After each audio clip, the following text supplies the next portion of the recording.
देखिए JEE main 2023 में vector के डॉट प्रोडक्ट और क्रॉस प्रोडक्ट से रिलेटेड बहुत ही आसान क्वेश्चन आया हुआ है। इस क्वेश्चन में हमें दिया गया है दोनों वेक्टर ए और बी हैं और उनके मॉड्यूलस की वैल्यू दी गई है, साथ ही साथ उसका जो क्रॉस प्रोडक्ट है उसका भी मॉड्यूलस हमें गिवन है। तो हमें उसके डॉट प्रोडक्ट का स्क्वायर का वैल्यू बताना है क्या होगा।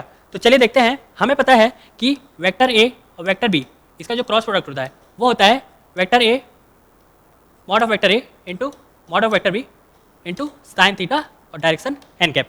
ठीक है, अगर हम दोनों साइड मॉड लेते हैं तो ये हमें मिलता है वेक्टर ए का मॉड वेक्टर बी का मॉड इंटू साइन थीटा।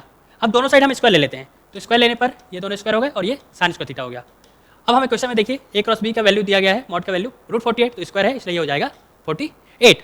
इसी प्रकार हम डॉट प्रोडक्ट के लिए कर लेते हैं, तो डॉट प्रोडक्ट के लिए ए डॉट बी का मॉड का स्क्वायर क्या हो जाएगा, मॉड ए का स्क्वायर मॉड बी का स्क्वायर, और यहाँ पे फॉर्मूला में कॉस थीटा होता है तो ये हो जाएगा कॉस स्क्वायर थीटा। इसे हम मान लेते हैं एक्स, तो यहाँ पे हमारा आ गया एक्स।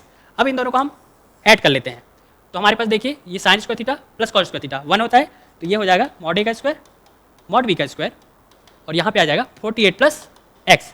देखिए इनके मॉडल्स की वैल्यू हमें दी गई है, तो यहाँ पे आ जाएगा ए की जगह 14 इंटू मॉड बी का स्क्वायर क्या हो जाएगा 6, 48 प्लस एक्स, तो ये हमारा मिल जाएगा 84 इक्वल टू 48 प्लस एक्स, और यहाँ से एक्स की वैल्यू हमारे पास आ गई 36। ये हमारा आंसर हो जाएगा।